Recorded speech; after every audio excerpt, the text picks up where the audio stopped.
Buenos días a todos, estamos aquí nuevamente desde la biblioteca del primer gobernador puertorriqueño, don Jesús T. Piñero, en la Universidad Ana Geméndez, recinto de Carolina, en latitud 18, y es jueves 14 de noviembre, ya estamos sintiendo el calor preeleccionario con todas las barbaridades que han estado ocurriendo esta semana. Me acompañan hoy el licenciado José Enrico Valenzuela y Angie Mil La Torre de Proyecto 85, y vamos a estar discutiendo todo lo que ha estado ocurriendo, Angie y José. Hoy salieron esta semana de repente la posibilidad de que se aprobaran 3 códigos, el código electoral, el código civil y el código municipal, que nadie sabe de qué tratan las enmiendas, aunque uno puede más o menos anticipar con los proyectos que se han estado discutiendo durante este año y que no han podido salir de ninguna de las cámaras legislativas. Apreciar, así que uno puede anticipar más o menos qué está ocurriendo, pero lo que sí sentimos es la locura de que hoy es el último día para aprobar medidas legislativas.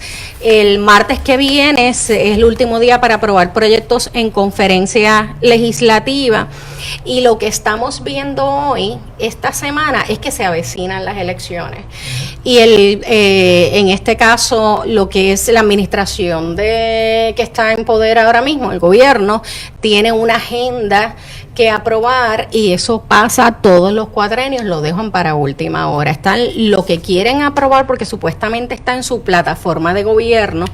Ya veremos la locura que se va a dar la próxima sesión, que sí es la última ordinaria y termina en junio, pero el proceso legislativo, aunque las primarias son en junio, empieza ahora el proceso político, porque es en diciembre cuando se definen quiénes van a estar en esa papeleta de primarias.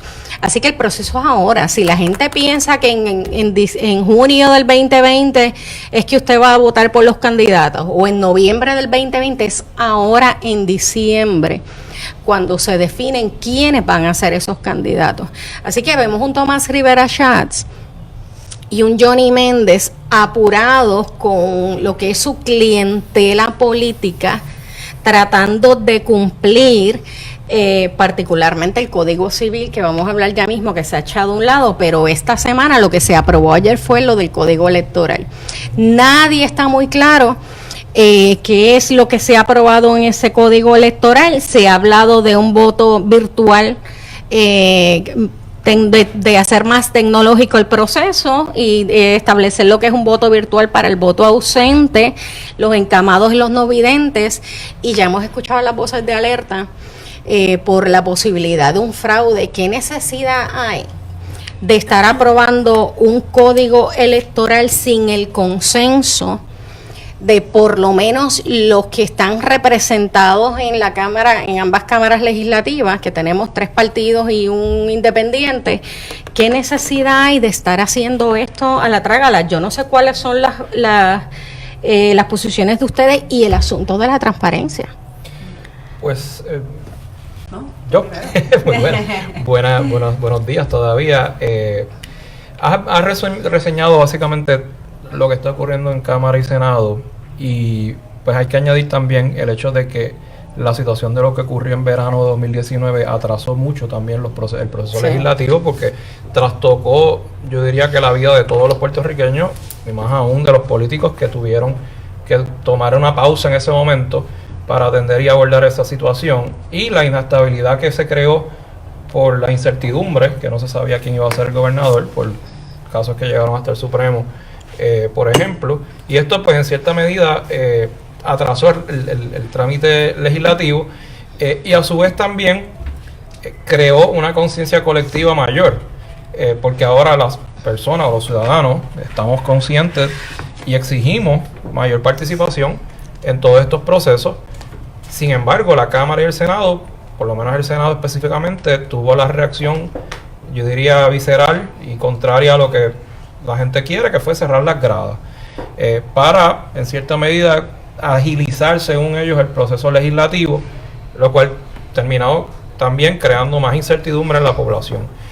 Y, obviamente, todas estas medidas que están pendientes, como en este caso el Código Electoral, a todas luces, si vamos a ver su contenido, está para precisamente beneficiar al partido que esté en mayoría por por lo que es el voto íntegro.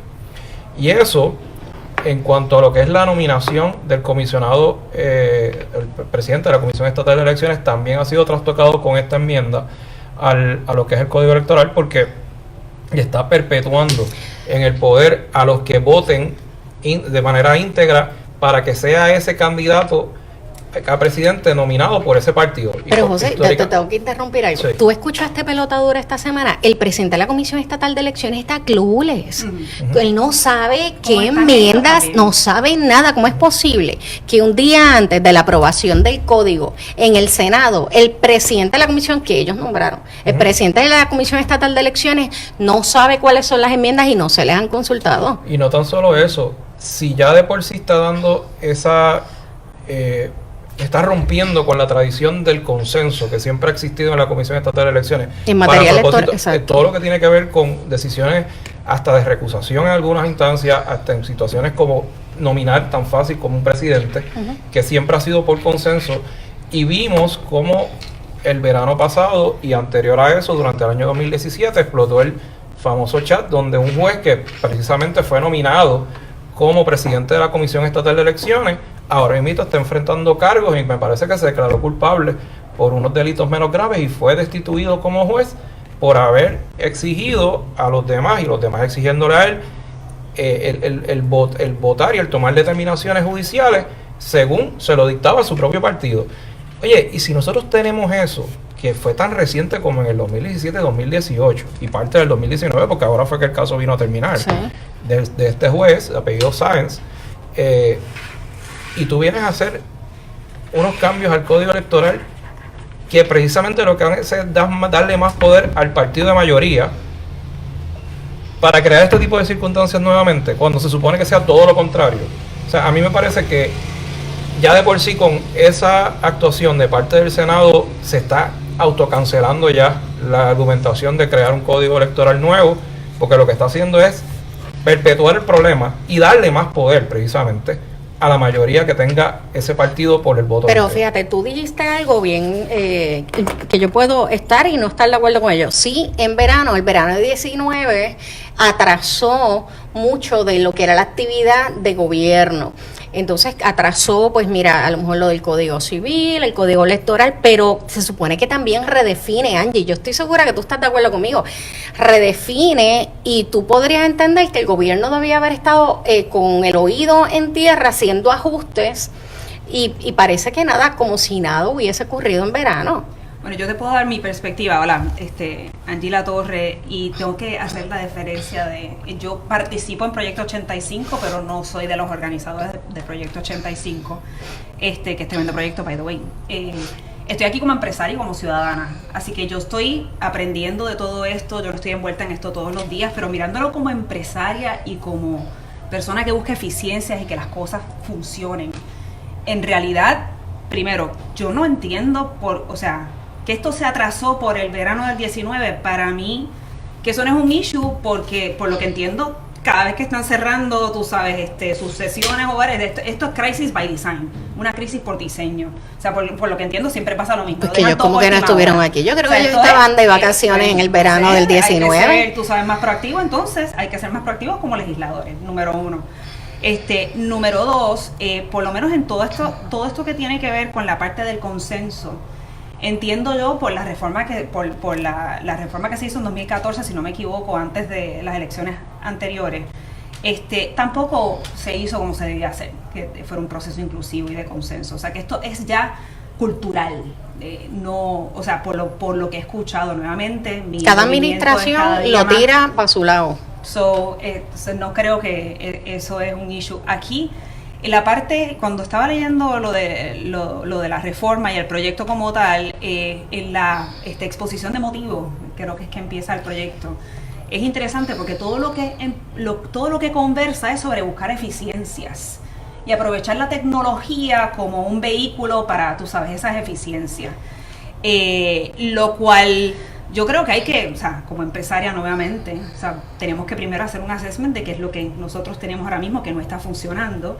Y pues creo que tú tienes que aprender a, primero, cuando tú eres bebé, tú das la vueltita, tú sabes, te das la vueltita, después tú gateas, después tú caminas y después sales corriendo, o sea. Y aquí tenemos ahora mismo unas máquinas que...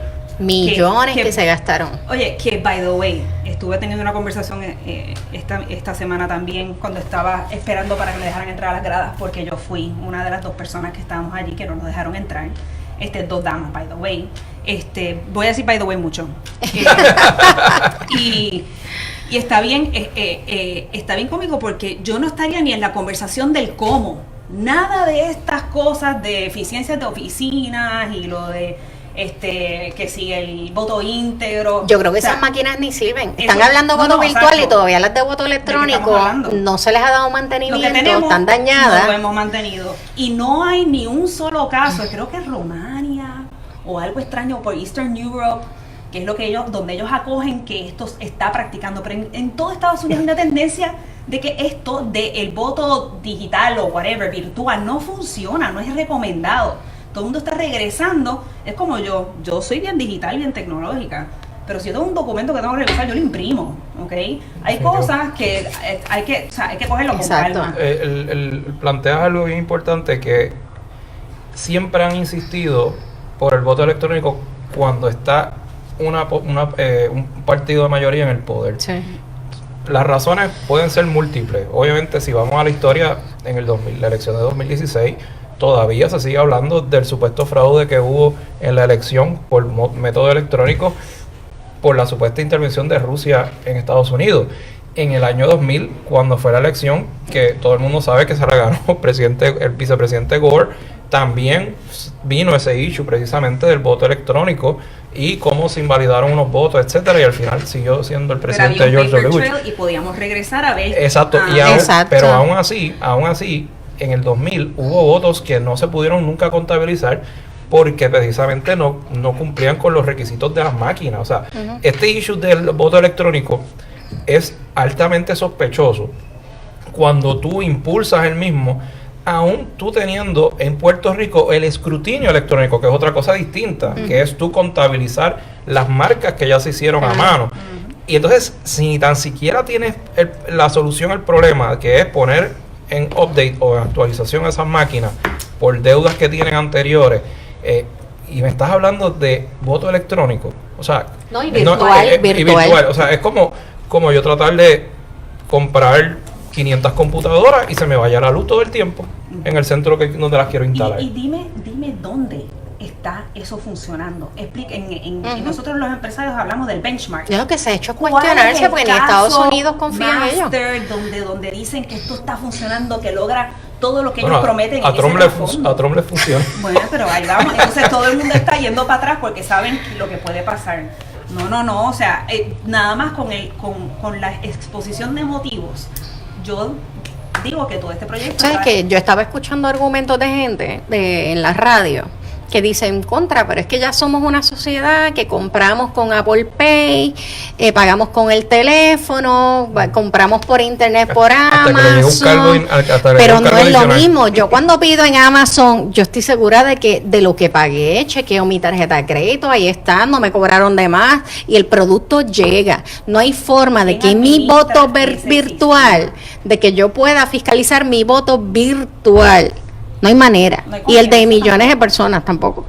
Y Puerto Rico se ha caracterizado a través de toda la historia del siglo XX y XXI de un sistema electoral que tendrá sus fallas, pero es un ejemplo para otros países. Tiene una alta participación. Ha mermado de un 85, yo diría un 72. Exacto, no es, la participación no ha sido un problema. Alta, sigue siendo muy alta. En la elección general, la participación en las elecciones generales nunca ha sido un problema. Tenemos una participación bien alta, que es un ejemplo para muchos países democráticos. En las primarias no, porque todavía la gente no entiende de la importancia de votar en primarias. Ya la elección es tarde. No, y ahí vamos y lo escuché a él hablando a Rivera Chats en su ponencia, y estaba comentando cómo la gente está frustrada con el sistema y cómo esto él quiere lograr una mayor apertura. No, la gente está frustrada con los políticos. O sea, pues hablemos con Ángela Torres, que es anti-establishment, y yo te puedo decir que mi frustración con el código electoral no tiene nada que ver con apertura de electrónico, o sea, tengo un poco de desconfianza. Pero el problema es la partidocracia, que es parte de lo que, o sea, es como es by design. El diseño de ese código electoral no es representativo de estos nuevos movimientos. Y esto... ¿Quién va a observar eso de parte del ciudadano? Que es una cosa que yo llevo luchando muchísimo tiempo. Ahí tú empiezas a atender mis issues personales en cuanto a por qué porque es que Puerto Rico está perdiendo la confianza en ir a votar, pero es porque el sistema como tal no me está representando. Mira, y esto no puede ser unilateral, porque es que las leyes electorales son la base, la principal base, que es la participación ciudadana en un país democrático. Tú no puedes hacer esto unilateralmente, es que por algún lugar debía decir, mira, esto si no es por consenso de las partes, no se puede dar. ¿Y si ha funcionado? ¿Dónde en ese código hay un observador ciudadano que pueda ver cómo es que se escrutinan los endosos? O sea, yo luché por eso en las elecciones pasadas. Ese tipo de cosas no se toca para nada en esta reforma electoral. Pero mira, algo que yo he escuchado mucho este cuatrenio, y lo he escuchado en otros, pero particularmente en este, tú escuchas a los legisladores e incluso a los gobernadores decir que es que yo tengo un mandato. Nosotros legislan así porque ellos creen que ellos ganaron las elecciones y como ganan las elecciones tienen un mandato del pueblo. No hay manera de que tú me convenzas de que ganaste por 30 y pico o 40% de votos. Eso no se traduce en un mandato en un mandato del pueblo. De cuando acá el 40% mandata cómo debe vivir el resto del pueblo, el resto del 60%. Así que eso era en la época de Luis Muñoz Marín, que ganaba sobre el 60% de los votos en el país. Entonces uno podría decir, yo tengo un mandato del pueblo. No, tú tienes autorización para gobernar. Mandato del pueblo es otra cosa. Bueno, se nota con lo que es mandato para ellos cuando está la iglesia. Bueno, eso es otro tema, que es el código, pero cuando los religiosos le están diciendo a Rivera Schatz que están decepcionados con su desempeño, con lo del código, o sea, sabemos entonces qué significa para ellos mandato. Y cuando tú tienes una votación que la gente no ha leído las enmiendas, mano, se las dieron 30 minutos antes, entiendo yo. Yo, para prepararme para hoy, que puedes ver todos mis diferentes post-its, yo estuve por lo menos 20 minutos estacionada en el carro poniéndome al día. ¿Cómo es que tú puedes procesar unas enmiendas a un proyecto que son 300 y pico de páginas, mano? ¿Cómo es que tú procesas toda esa información en media hora y así a la voz, a viva voz, tu votas sí o no, mano? O sea, y hay que ver quiénes son las empresas que van a licitar para montar esta infraestructura, sabiendo que la Junta de Control Fiscal tiene unos controles bastante estrictos en lo que son la designación de fondos y las deudas que están anteriores ya por la propia Comisión Estatal de Elecciones. Así que, honestamente, esto no era una prioridad, esto no era urgente. Sí, y aunque uno quiera creer que en efecto lo es, prácticamente no lo veo, realmente no lo veo. Te voy a decir hasta la cosa más boba del mundo. Yo me siento como un nene chiquito haciendo preguntas bobas. ¿Y por qué eso es así? ¿Por qué eso es así? Porque esto para mí no es el día a día. Pero, por ejemplo, para yo poder revisar las enmiendas versus el documento original, eso es un tostón nada más. Sí. No, y la gente no entiende los documentos. ¿Cómo es que, por ejemplo, un día en un mundo donde tenemos Google Docs, que si yo te envío un documento, tú le haces revisiones y salen tus iniciales y tú me lo marcas en diferente color? Porque eso no existe. O sea, te lo ponen hasta tan... El lenguaje legislativo. El ciudadano común no entiende el lenguaje legislativo. Está el proyecto que se radicó, que eso no es, ya eso no vale. Está el proyecto que sufre enmiendas en la comisión, que es el entirillado, y está el proyecto que sale de Senado, que es el texto aprobado de Senado, que va a Cámara. Que usualmente es el que se circula después que se aprueba. Y después, entonces, y cuando vienes a ver, para yo saber dónde es que fue. Pero puedes tener 5 o 6 versiones de proyecto y la gente no sabe cuál es, y no entienden, y nadie pero allí no les interesa que el país entienda. Sí, pero ahí también tienen una responsabilidad bien grande las minorías, porque las minorías... Puedo exceptuar a uno que otro que sí en efecto lo hace, porque me consta, veo que siempre, no voy a decir el nombre, pero o sea, las minorías aquí tienen que facilitarle la información a los ciudadanos y sobre todo y personas digerida, como nosotros que estamos aquí haciendo este podcast, porque nosotros somos los que podemos también ayudar para difundir esa información. Si de la Cámara de Representantes del Senado no salen los textos o las enmiendas que están propuestas, que para eso también tienen asesores, pues mira, la gente no se va a enterar y después van a tener el proyecto ya aprobado, hasta con las vías, hasta con las gradas cerradas. Y para que veas mi mentalidad, o sea, yo pensaría, como las empresas, si yo tengo algo complicado que tengo que comunicar, usamos gente gráfica, infográfica. ¿Sabes qué? Yo casi pondría un mandato de que cada oficina de estas legislativas tenga un ilustrador para que puedan reaccionar rápido y hazme el dibujito de cómo es que funciona esto, porque yo me ¿cuál es la mejor forma de comunicar? Y estamos hablando todavía de esto de electoral. Olvídate del Código Civil, que aquello parecía leerme Bhagavad Gita otra vez y Siddhartha. O sea, aquello era un revolú para Angie. Y cuidado, todavía con el resumen de los 50 puntos más importantes dentro de lo que es el Código Civil me sentía, pero perdí todavía. Hay gente y del Código Civil la gente no sabe, pero ya hemos visto que la mayoría de las iniciativas legislativas que se han estado discutiendo con relación al Código Civil, lo que hacen es atacar los derechos de la mujer, derechos de intimidad, los derechos de comunidades vulnerables como es la comunidad LGBT. Así que sabemos cuál es la línea y evidentemente hay un sector, no todos, pero hay un sector religioso que está mucho más informado que la población en general, porque han estado cabildeando por algunos derechos que vulneran pues los derechos de las mujeres y de las comunidades, como decía, como dijo ahorita. Antes de pasar, porque ya veo que estamos haciendo el segue a lo que es el Código Civil, te pregunto, ¿alguien sabe al fin y al cabo si expandieron, o sea, si la expansión esta de lograr mayores votos, es por la razón de que es virtual o es porque hay una población que antes no se consideraba voto ausente que está incluida? Yo no he visto eso. ¿Eso ha cambiado? Yo escuché, ha cambiado bien significativamente. ¿Quién vota ahora que no votaba antes? Ellos están apostando a la diáspora en Florida y en otros estados como Texas, New York, por razón del huracán María y situaciones también económicas que mucha gente se ha mudado. Entonces lo que quieren es liberalizar esa oportunidad que pueda tener ese elector para votar. Sí, la definición de lo que es un electorado. Y entonces eso o sea, que ahora puedes votar aunque vivas en Florida, porque antes tenías que ser residente de Puerto Rico. 6 meses antes de la elección y ser residente del lugar donde vas a votar. Sí.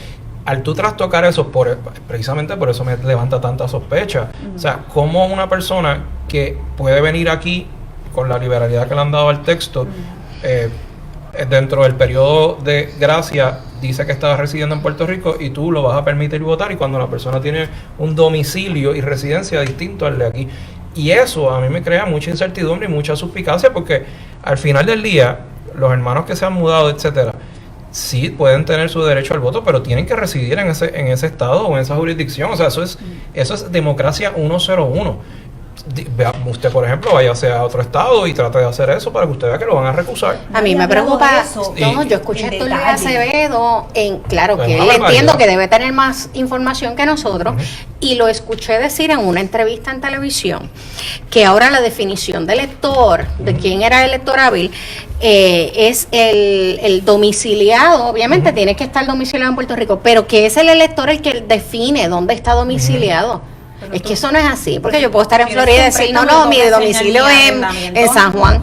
Eso no es así. ¿De qué manera tú evidencias que tú eres residente bona fide de Puerto Rico, que estás domiciliado, que tu domicilio principal es Puerto Rico? Yo tengo hasta mis dudas de que eso sea constitucional, por razón de que tú no puedes liberalizar tanto el requisito de domicilio, primero por múltiples razones: seguridad, por razones de Medicare, Medicaid, Seguro Social, beneficios que tú puedes solicitar a ese estado o a este territorio por el hecho de estar domiciliado en el mismo con su residencia. O sea, aquí estamos hablando de una liberalización del ejercicio del derecho al voto tan y tan absurda, a tal punto que se puede prestar para manipular resultados y para manipular también electores que no viven en Puerto Rico y que ciertamente si no viven aquí, pues yo lo siento mucho, pero no es Sí, lo no, mismo. estoy O sea, totalmente de acuerdo. yo mis respetos a Tú todos puedes ellos allá. estudiar y Correcto. vuelves a Exacto, tu casa, pero exacto. o sea, si ya tú te mudaste,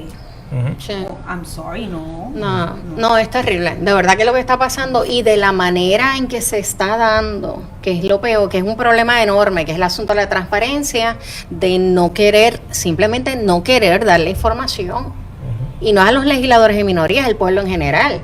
Entonces, de querer crear toda esta crisis es una confusión con la intención de bajar 3 códigos a la vez en una semana, que tú no sabías ni por dónde comenzar a pelear. Lo del Código Civil otra vez me preocupa muchísimo. Sé que lo sacaron, creo que la gobernadora hizo unas expresiones de que o tenía diferencias con algunas de las propuestas o tendría que ver, y ya el presidente del Senado anticipa que ella sí puede tener algunas diferencias con algunas de las enmiendas del Código Civil, igual al Código Electoral, y se mueve para la próxima sesión, pero ojo, gente, no vamos a dejar esto para última hora. Ya la próxima sesión es la última sesión legislativa.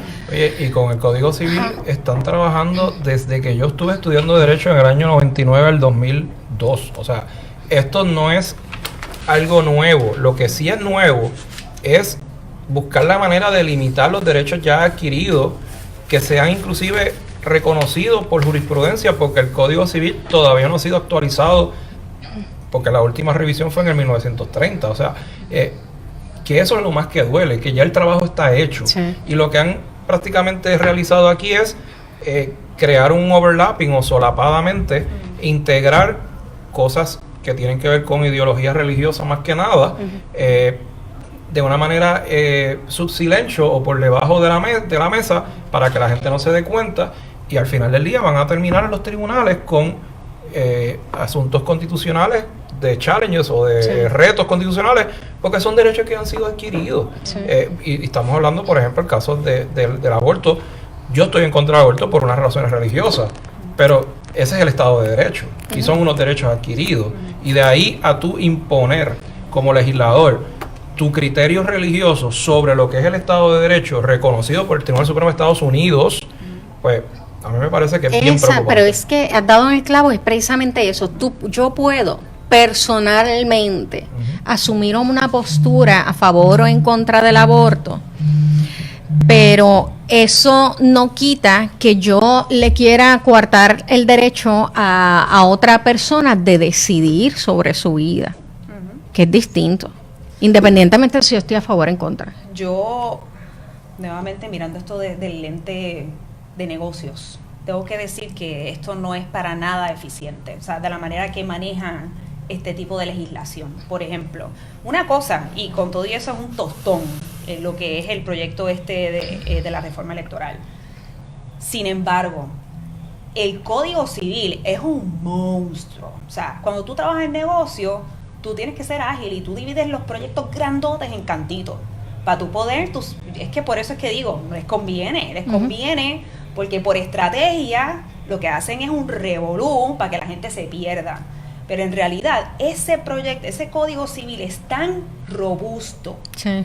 Y tienes 3 libros, tres revoluces de 6 libros, by the way, 6 libros, y estás tratando de buscarle, tú sabes, piecitas a cada uno. Sí. Yo sí, y yo sé que esto no es la manera de funcionar, pero desde mi punto de vista si quieres modernizarlo, nítido, pero nos vamos libro por libro. Sí. Vamos a bregar con Yo haría un congreso y discutiría cada libro con mesas de expertos y a desmenuzar cada una de las propuestas, enmiendas que se le están haciendo al código abierto a la comunidad. ¿Te das cuenta? Las cartas de las ponencias de ellos mismos te pierden, porque como estás trabajando con tantas cosas diferentes, en una ponencia te pierdes. Pero esto no es manera de estar aprobando proyectos de... Y ahí nos vamos a la parte de modernizar. Modernizar, o sea, quieres modernizar el Código Civil porque dices que es arcaico, pero te vas a lo más medular, que estás yendo para atrás. O sea, te vas a la prehistoria a nivel de lo que son los derechos que ya han sido... Sí, es la contradicción. Are you kidding me, mano? O sea, como... Oye, hay estudios. En el caso mío, cuando estuve en la escuela de Derecho, nos exigían para notas hacer un análisis comparativo del Código Civil. En el caso mío lo tenía que ver con lo que era usucapión, que es una figura que tiene que ver con tú invadir una propiedad y quedarte con ella si cumples con unos requisitos de buena fe, mala fe, etcétera, para dar un resumen breve. Y tuvimos que ir a códigos civiles de Alemania, España y no recuerdo cuál era, Dinamarca, para hacer un análisis comparativo y ver cómo se podía proponer algo más sencillo en términos de lo que son los cómputos de año y otros detalles más. Pero ese estudio ya está hecho. O sea, todos los países se mueven hacia el frente comparándose con otros cuando tengan obviamente una tradición civilista. Y acá lo que se ha hecho básicamente es imponer el criterio religioso, personal, de unos legisladores a una supuesta revisión de un código civil que sabemos que lo que está haciendo, como tú muy bien señalas, es retroceder para supuestamente actualizar. Me gusta que tú dices la cosa que yo digo más linda. Pero entonces a nivel de procesar la información, yo te puedo procesar, por ejemplo, todo esto de las tierras. O sea, eso es una conversación bastante enfocada.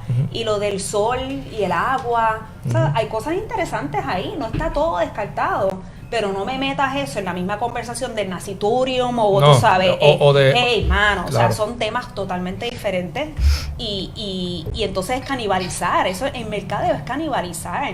Están matándolo todo o tratando de empujarlo todo, mezclando demasiadas cosas y la gente no puede procesar, pues entonces no te lo compro, mano. A mí me preocupa la falta de, mira, si para el ciudadano común no dominan estos temas, ni de código civil, eso es acá los abogados hablando, ni del código civil, ni mucho menos del código electoral, ni hablar del código municipal, y tenemos una nueva comunidad, una masa que se levanta en el verano del 19 con unos reclamos ante el gobierno, más que el gobierno, ante la clase política del país.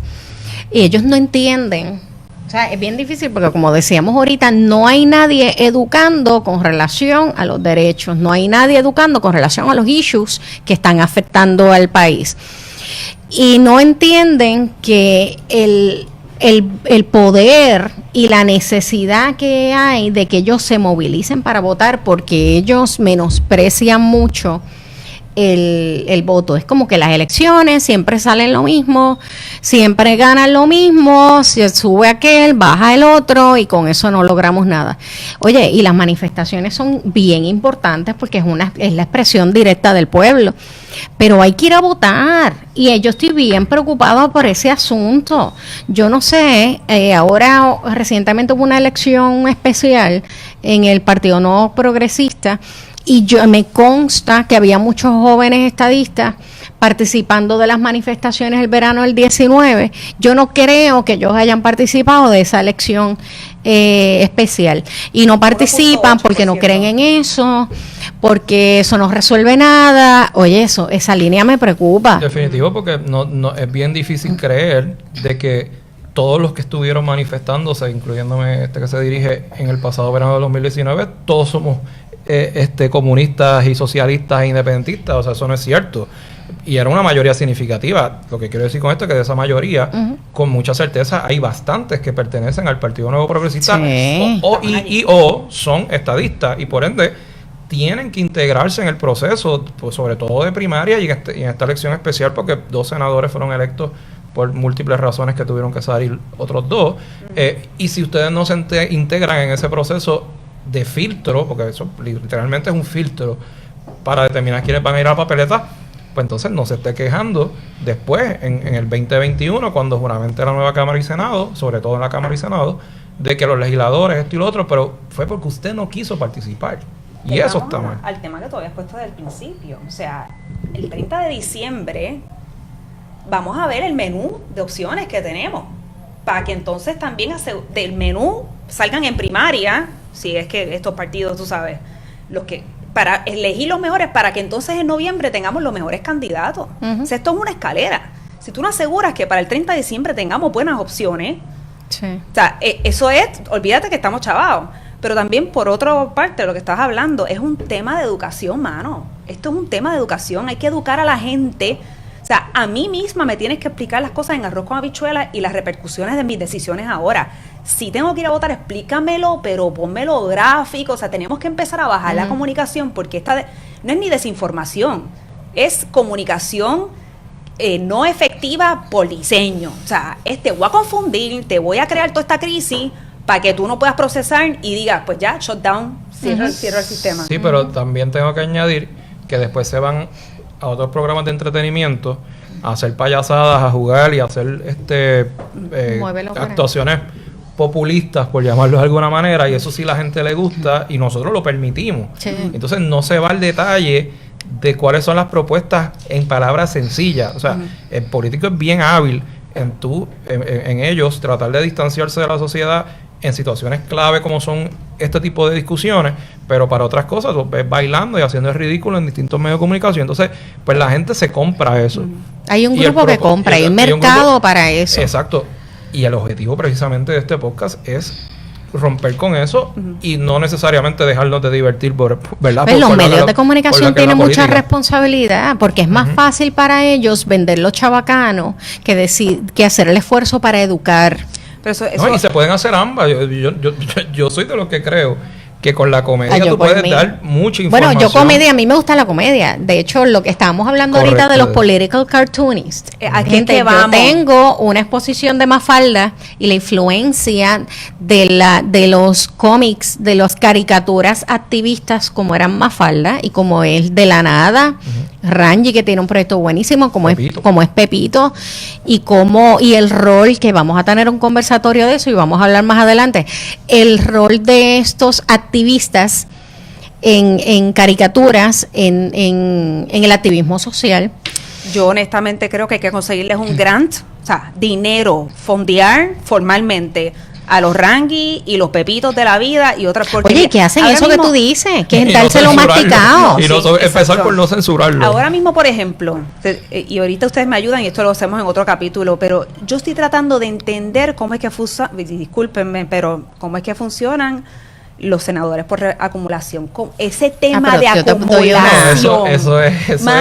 Mira, si tú estás bien en el partido, vas a acumular en los mejores sitios. Así es. Pero es que si estás mal en el partido, sí, ¿cuál es la justificación de que no sean representativos? No hay justificación en ningún lado. Yo he pedido a todo el mundo que me escriban y me expliquen. La justificación es cuán fanático tú eres del partido. Pues esa es la realidad, porque si tú eres bien fanático del que está en el poder, entiéndase, del presidente del partido, y lo apoyas y todo, créeme que el partido te va a poner a acumular en los sitios más fáciles para que tú puedas prevalecer. Pero yo creo que Angie habla un poco más de la justificación de por qué existen esas plazas por acumulación, esos escaños. Bueno. Porque tú tienes 2 por distritos en Senado, ahí tienes 16, tú dirías, pues ya, ahí estamos 16. Claro, hay una teoría de que esos senadores de distritos representan las necesidades de ese distrito y que los de acumulación, que son 11, representan los issues a nivel nacional.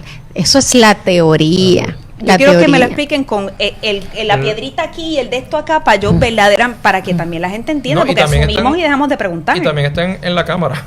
Ajá, o sea que gracias. Técnicamente la estructura similar que tiene el Senado es parecida a la Cámara en términos de acumulación y por distrito, o en este caso por precinto. Pero la excusa que pueda tener, pues mira, la realidad es que están creando leyes. El poder legislativo está para eso.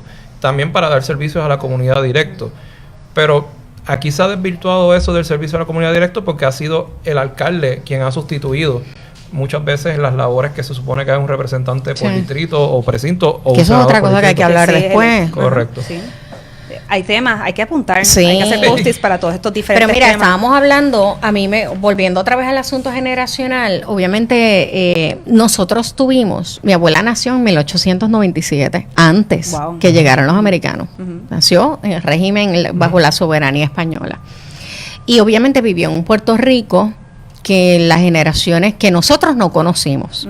Y mi papá nació en 1924, o sea que él vivió también en un país que yo no conocí y que yo conozco por el testimonio directo de ellos. Mi abuela me habló del Puerto Rico de principios de siglo, mi papá también de mediados de siglo, pero los millennials y los centennials no tienen esa experiencia de ese Puerto Rico que una vez fue, porque todo lo que han conocido es moderno ya había internet cuando llegó aquí, cuando ellos nacieron. Así que no tienen también y Puerto Rico tampoco tiene unas experiencias como lo ha tenido Chile, y esto yo lo he repetido muchas veces, de somos un país democrático que adviene a la democracia no porque haya luchado por ella, no porque hayamos tenido una guerra civil, hayamos vivido guerras de independencia, genocidios, dictaduras. Nosotros no hemos vivido eso. Nosotros nos saltamos la adolescencia como país porque nos vino enlatado. Digo, mira, aquí viene mira, aquí democracia, plop, la ven, steer it, caliéntala y sírvela. Entonces, exacto, y mucho del esquema nosotros democrático y de derechos civiles, derechos humanos, nos los viene enlatado. Así que, y peor, sobre eso, las generaciones más jóvenes no tienen esta noción de lo que fue y peligran a veces caer, ¿cómo te digo? Caer en el error de no conocer tu pasado. Uh-huh. Digo, en el caso de Chile, y tú nos puedes hablar un poco, porque yo no sé por dónde va la cosa. Vi que hay todavía están en pie muchas manifestaciones en contra del gobierno y han ido evolucionando los issues, pero obviamente Chile llegó a ser un modelo de democracia, y en Latinoamérica yo utilizaba Chile para todo, referente de todo, de modelo de gobierno. Y de buen vino también. Pero obviamente Chile aprendió de sus dolores de crecimiento, ¿no? Guerras civiles, dictaduras, genocidios, como muchos otros países. Mira, lo que ocurre en Chile es algo bien particular, porque aunque sí se ha utilizado como un ejemplo a la democracia, etcétera, es porque siempre ha estado amarrado con el desarrollo económico y el modelo neoliberal que se montó desde que sale Allende del poder, porque lo sacan a la fuerza por un golpe de Estado, que fue el presidente después Augusto Pinochet, y se logra militarizar todo el aparato gubernamental al punto de que al día de hoy los militares no le tienen que rendir cuentas a nadie. O sea, los militares básicamente, imagínense como si fuera el Pentágono, que es el que dicta la política pública, el que no tiene que rendirle cuentas de fiscalización a nadie por los fondos que recibe, de quienes tienen unas pensiones altas, bien aseguradas, y a su vez buenos salarios. Y eso pues consolidó el sistema neoliberal en Chile, y cuando entran estos gobiernos de centro izquierda por coaliciones y otras cosas más, básicamente lo que hicieron fue dar dádivas, pero no estuvieron, no eran... Es como por ejemplo los fondos federales que nosotros recibimos. Nosotros estamos a la merced de los fondos federales. En algunas instancias, como los PAN y otros asuntos, el plan de salud y otras cosas más. Pues imagínense esa situación en un estado de derecho político que cede ciertos asuntos, pero a su vez los retira. Y depende de quién esté en el gobierno para dar esas dádivas o eliminarlas. Cuando entonces entra el gobierno de Sebastián Piñera, que obviamente es de derecha, pues empieza a hacer más recortes a las pensiones, haciéndole creer a la gente de que hay una crisis económica cuando la realidad es que no la hay. Entonces, si tú tienes personas que reciben $200 de pensión en un mes, que son enfermeros o personas, profesores y otras personas más, pues el sistema económico en su momento va a colapsar, porque no se crea ni se fomenta el consumo, ni tampoco se crea una clase media que le dé circulación y una válvula de escape a esa sociedad. Entonces, eso se siguió acumulando, el pueblo no veía respuesta y todo explotó por lo más sencillo, que fue el alza del metro. Una vez se sube el precio del metro, tienen el cinismo de venir a decir, bueno, pues levántese más temprano y aproveche la tarifa más barata.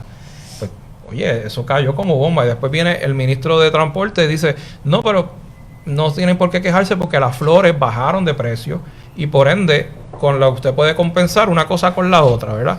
Pues mire, eso siguió escalando y siguió escalando. Entonces, la crisis que hay al día de hoy es porque no se quiere acceder a una asamblea constitucional, no de estatus, sino una asamblea constituyente que integre todas las partes y todos los miembros de la sociedad para crear un Chile más justo. Y entiéndase, más justo es no estar trastocando las pensiones así porque sí, tener un sistema de salud eficiente, porque todos los estados lo han estado privatizando, un sistema de educación que sea cónsono con un sistema público, es decir, que no te tengas que endeudar hasta tus nietos para poder tener un título ni tan siquiera de posgrado, que pueda ser de bachillerato, y todas estas exigencias son las que la gente está solicitando pero el establishment o la base política, que es el 1% nada más de la población que tiene poder económico y político, está reacia a todo ello porque simplemente no les importa. Y como ya vieron que se salieron con la de ellos en el régimen de Pinochet y ninguno de ellos fue encausado, y eso también duele, pues se creen omnipresentes, no, porque ven que no hay consecuencia alguna. Claro, se le está saliendo de control, porque si ellos no ceden, la inestabilidad va a continuar y todas las empresas europeas y estadounidenses y brasileñas y todas las que están se van a empezar a ir. Y la crisis va a empezar a aumentar y ellos, como burocracia y como oligarquía, como usted lo quiera llamar, no van a poder tener el mismo poder económico que tenían antes. Sí. Y ya el libro está escrito, pasó en los 30 en Estados Unidos, con la crisis que hubo económica, y se tuvo que el Estado bajar, los ricos ceder, y como quiera mantuvieron el poder. Pero se liberalizó el sistema. Se creó el Seguro Social, se creó el Medicare y otros asuntos más, y el sistema estadounidense funcionó. Pero en Chile la resistencia es tan grande, más aún con el gobierno militar, que provoca que esto no avance y sigamos en esta crisis. No, y yo no veo a la gente echándose para atrás. ¿Y qué posición está tomando la empresa privada dentro de todo este movimiento? Al día de hoy se mantienen con el gobierno porque tienen unas supuestas garantías, penalizan a los empleados por ir a las manifestaciones, los penalizan si no llegan a trabajar, porque simplemente o el metro no sirve o la... ¿Estás hablando de gobierno o sector privado? De la empresa privada. Wow. Y obviamente... Más del 1%. Wow. Correcto. Así que esto va a seguir escalando. Y a mí lo más que me molesta de todo esto es que Chile no está pidiendo una revolución, o sea, Chile lo que único está pidiendo es una asamblea constituyente, que sea una constitución que ni tan siquiera se ha revisado, aún con el golpe de Estado que hubo. O sea, ¿cómo es posible que un país tenga una constitución que es la misma? Que eso era algo que tú hubieses esperado justo después del golpe. Exactamente. Y fue todo lo contrario. Sí. Cuando ellos crearon esa mini reforma, pues lo que hicieron fue poner al presidente que salió, Augusto Pinochet, como senador vitalicio. Digo, está pasando esto en Chile, ya vimos lo que está pasando en Bolivia, vamos a ver a dónde va a llegar eso. Todavía se está discutiendo si fue golpe, si no fue golpe, si se fue, si debió haber sido, México debió haberlo aceptado o no, ni me voy a meter. Venezuela, yo no sé qué va a pasar. Brasil también, con lo de Lula da Silva, así que ahí se ha vuelto un poco inestable la situación política en América Latina. Pero si vamos a Estados Unidos, y tú sabes más de eso que yo, ayer no pude ver las vistas. Ustedes vieron las vistas de impeachment de Trump, me las perdí. Hasta donde podía, pero estaba trabajando, escuchando. Sí, yo escuché parte, pude después... ¿Cuáles son los argumentos principales que se están empujando en las vistas de residenciamiento de Trump? ¿Cuáles son las posibilidades?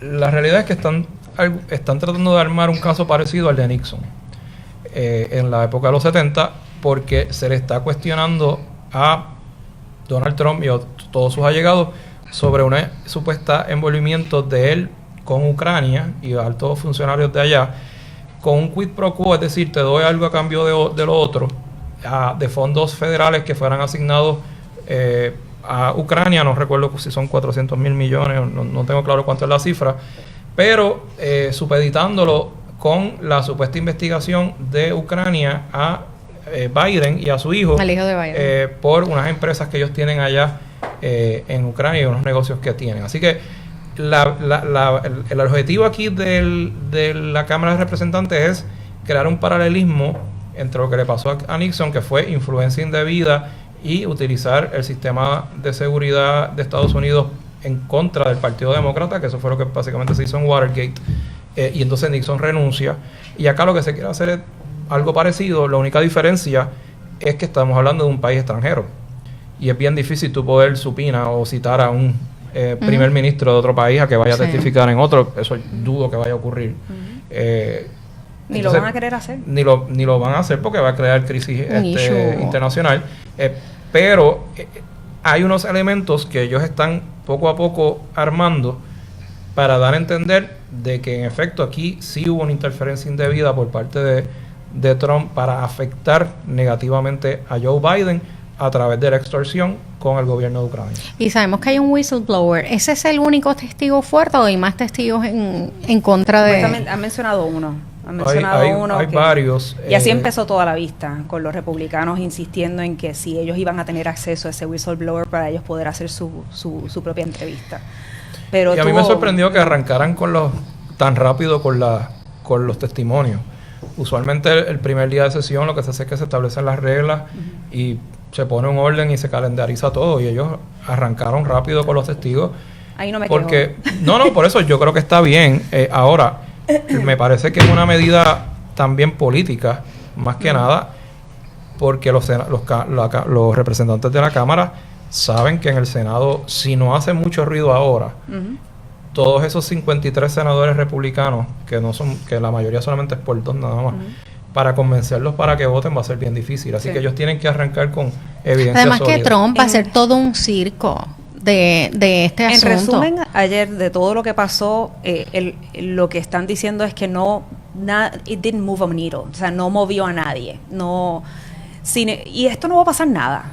O sea, él no va a renunciar. O sea, lo van a tener que sacar con los tanques allí como si esto es más para educarnos y ver, tú sabes, si podemos de alguna manera trastocar la imagen un poco más, porque yo no sé cuánto más se puede, tú sabes. Bueno, no hacer nada no es una opción. Pero fue sustancial. Primero el pedigrí de las 2 personas que estaban ayer poniendo, ¿no? Y parece que ellos 2 trabajaron juntos hasta cierto punto. Sí. El embajador fue jefe del otro que estaba testificando, y es inevitable, o sea, estaba tan y tan claro.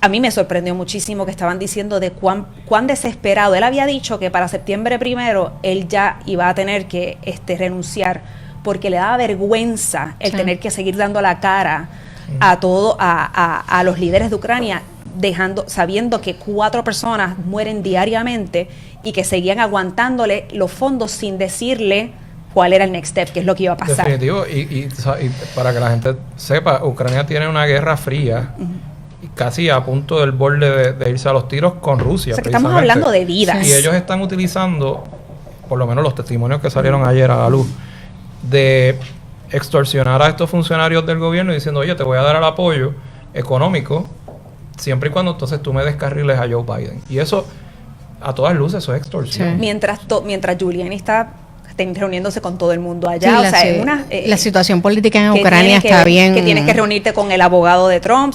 Bien frágil. Si se dan cuenta, no se reúnen en Estados Unidos. Todo lo hacen allá. Porque es bien difícil tú poder probar un caso de impeachment en otro país extranjero. O sea, la movida ha sido genial y no los han podido coger. Yo creo que por eso. Bueno, como yo dije, no es una opción no llevar a cabo este proceso. Yo no estoy segura de que esto vaya a provocar el residenciamiento de Trump. Él lo va a volver, sí, pero hay que hacerlo. Él va a tratar de convertir esto en un circo como todo. Hay un tema que no hemos comentado así por encimita, y fue la propuesta de la presidenta del Tribunal Supremo ante la legislatura. Somete un proyecto para el aumento del salario de los jueces. Sé que se retiró, pero lo retiró básicamente allí en la raya, cuando fue a la legislatura un poco a justificar el aumento ante el caucus de la mayoría en el Senado. Y me preocupa porque la presidenta tenía relativamente una muy buena imagen ante el país, y ha perjudicado muchísimo. O sea, se justifica o no, que eso es otro asunto, se justifica o no un aumento salarial en la clase togada del país. Eso es un asunto, pero en términos de prioridades del país, este era el mejor momento para hacerlo. Yo te puedo decir, definitivamente que no. Me gustaría escuchar. Yo te tengo que decir que aquí todo el mundo está mal pago. O sea, hey, pero ellos no son mi prioridad ahora mismo. O sea, ¿no? Policías, maestros, la gente que está en el frontline, para mí, que ellos pueden vivir, ellos están ganando más de 7. O sea, vamos a hablar claro. Y no entiendo el desespero de timing. O sea, un día como ese, Y tenía que ser ella, no podía ser otro Sí. juez, a mí, no sé. A mí No, entonces por descargue, sin discusión. No. Si vamos a hablar para que ustedes entiendan. A mí lo que yo sí creo que sí, en efecto, los jueces, igual que todo el mundo, que sea eficiente en su trabajo, sea evaluado y reciba un aumento. El tú hacer un aumento across the board sin ningún tipo de criterio, yo estoy totalmente en contra de eso, ya sea en la empresa privada o en el sector público, porque precisamente por eso es que tenemos los batatales que tenemos en la rama legislativa y ejecutiva, y no me atrevería a decir de la rama judicial, pero tú no establecer unos criterios para un aumento, ya de por sí eso trae una sospecha. Lo segundo, que es que yo tampoco he podido entender muy bien, es por qué recurrir a la Cámara y el Senado. El Tribunal Supremo en múltiples decisiones ha dicho que el poder inherente de la autorregulación de la profesión recae dentro de la propia rama judicial. Al punto de que se trataron de enmendar los cánones de ética para actualizarlos en cuatrienio 2013-2016, y la rama judicial fue precisamente quien dijo que no se podía hacer eso porque eso le correspondía a ellos como rama judicial. Al día de hoy no se ha hecho nada. Estamos hablando de los cánones de ética. La fórmula que tiene la rama judicial para crear esa independencia que tiene al día de hoy, en mi opinión, les da a ellos la facultad de crear esos aumentos y recortes dentro de lo que es la rama judicial. No había la necesidad de recurrir a otra rama, porque eso crea un problema bien serio de choque precisamente de ramas constitucionales, porque te estoy dando algo a cambio de otra cosa. O sea, ¿cómo se puede justificar que los jueces vayan por ejemplo, a una oficina senatorial y eventualmente ese senador sea demandado y el Tribunal Supremo tenga que decidir en su día esa situación por un caso, por ejemplo, electoral o un caso de recursos extraordinarios de injunction?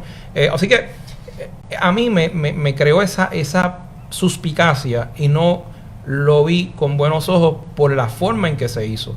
Y ni hablemos del timing, porque hace 2 semanas atrás la Junta fue bien clara en que iba a recortar las pensiones a todo el mundo. ¿Y por qué lo habrán hecho? Si no tienen que recurrir entonces a... Ay, Dios mío, me preocupa la enajenación. Pero es que pregunto, O sea, pues, por un lado es por transparencia, para que vean... Bueno, que yo eso todavía se- no he visto Pero una por otro lado Sí, pero también no, complica, por ¿no? descargue no hay mucha transparencia en el descargue, en este tipo de medidas que la gente no entiende, pero ven la acá. estrategia que yo puedo ver es que decir, bueno, pero es que fue la Cámara y Senado y la gobernadora que lo firmó. Ajá.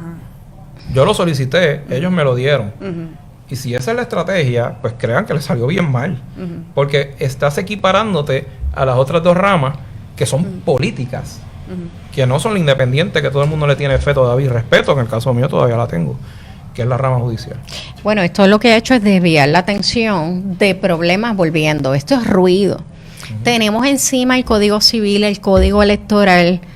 Vemos la cantidad de candidatos que está saliendo, que tú dices, Dios mío, ¿cómo es posible que en este momento histórico eso es lo que vayamos a heredar para las próximas elecciones? Y esto es ruido, ruido. No, y si tú vas a la infraestructura de tribunales, el sistema de erradicación electrónica se cae a cada rato. Sí. El sistema de erradicación de documentos de ODIN y otros informes que tienen los notarios que realizar también no funciona.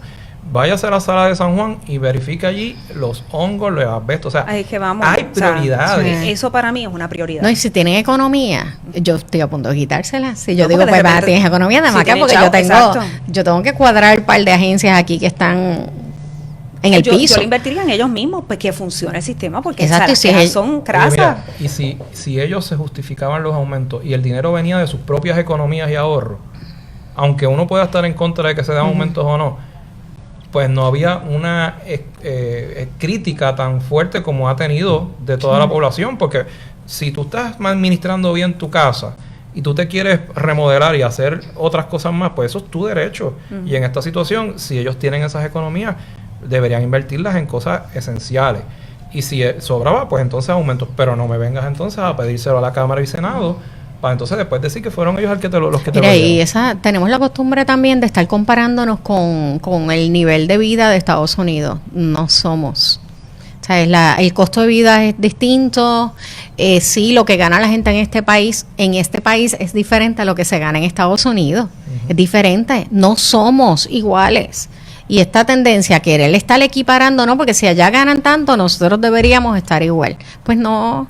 A La mí me verdad es que no. sorprendió porque yo pensaría que, y con todo respeto, pero yo pensaría que en ese nivel ellos tendrían mucho más concreto el make a case, tú sabes, que primero explícame el por qué y después, pero el porqué de ellos era como están que desconectados. Oye, Me preocupa que el tribunal esté desconectado del país. Esa es la razón por la que me estás diciendo. No sé si recuerdas que para la presidencia de Federico Hernández Denton y de Eliana Fiormata, e inclusive la de Andreu García en su momento, siempre ellos daban informes positivos de ahorros y de buenas economías dentro de la rama judicial. O sea, eso ha sido siempre la tradición. Y ellos nunca decían, oye, ustedes no se metan conmigo a recortarme, porque yo soy el que administra la rama judicial y eso es un choque constitucional. Y eso ha sido el discurso a través de toda la historia moderna del siglo XXI.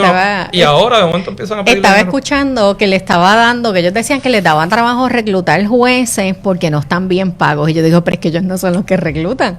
Quienes reclutan son los políticos, uno. Y segundo, que la realidad es que hay un montón de abogados en la calle que están sin trabajo, que son buenos, que son abogados con mucha experiencia. Yo tengo amigos míos abogados que se han tenido que ir del país a trabajar en jurisdicciones donde no pueden ejercer porque no tienen la revalida en el caso de Estados Unidos, de ese estado. Pero yo tengo un montón de amigos que han tenido que cerrar su oficina de abogados, que la gente se cree que aquí los abogados tienen chavo en este país, no los de los bufetes. Pero aquí la clase, los abogados en este país le están pasando bien mal, bien mal. Ni hablar de que hay muchos que están mal, le zumban los casos de oficio, que son pérdidas para su oficina y tienen que dejar de atender otros casos porque tienen casos de oficios que les asignan. No, y los múltiples desaforos, como se dice en la calle, de abogados que no han podido cumplir con educación continua, que es un asunto económico. Gente, están penalizando los bajos en el país. ¿Sabes por qué no cumplen con educación continua? Porque no tienen el dinero, porque es bien costoso para un abogado estar poniéndose al día, y eso que lo han flexibilizado algo, pero es bien fuerte. Entonces, así que no me hablen que no se pueden reclutar. Yo estoy segura que hay un montón de abogados capaces, con mucha experiencia en la calle, incluso con más experiencia de muchos jueces, que hay jueces que nombran que no tienen ni siquiera experiencia en litigación, que son jovencitos, que tienen los años pero no tienen la experiencia. Y por todo lo dicho, y por como estamos nada más con leerte un poquito del periódico, tú te das cuenta que este no es el momento. O sea, no. Deja que baje la marea. Mira, estamos hablando del Código Civil y están aquí pensando, sí, es verdad, están mal pagos. Como la mayoría de la gente en este país que no es contratista del gobierno, están mal pagos. Sí. Así que no es un problema exclusivo de la rama judicial, no lo es. Y lamento que se estén desconectando y estén desviando la atención a los asuntos que tienen prioridad, como lo es el asunto del Código Civil. Bueno, y la violencia en el país y el trasiego de armas. Los abogados de justicia, que se están, muchos de ellos, los abogados del Departamento de Justicia, que ven casos civiles y procuradores auxiliares, se están ganando $39,000 desde el año 2001. Sí. O sea, ¿de qué estamos hablando? Y llevan allí 15, 20 años ganándose exactamente lo mismo, y muchos de ellos son los que representan a los jueces en caso de demandas civiles. Pero miren, se nos fue la hora. Rapidito, hay otras cosas que eventualmente yo hay días que yo digo, hablo de la pelea de gallo, pero no voy a hablar de eso porque se nos acabó el tiempo. Pero estoy con lo de la prohibición de las peleas de gallo, tengo una crisis mental, y nada, los vamos a ver la próxima semana. Siempre se nos quedan temas por tocar. Espero que les haya agradado la discusión de hoy, así que los vemos el próximo jueves aquí a las 11 de la mañana desde la biblioteca de Jesús T. Piñero, el primer gobernador puertorriqueño, Universidad Ana Geméndez, Recinto de Carolina. Y gracias, Angie, por acompañarnos. Gracias al licenciado José Enrico Valenzuela. No, y no les tuve café porque tú trajiste café hoy. Pero gracias por acompañarnos hoy, y a ustedes también. Nos vemos el próximo jueves. Así que hasta la próxima. Gracias.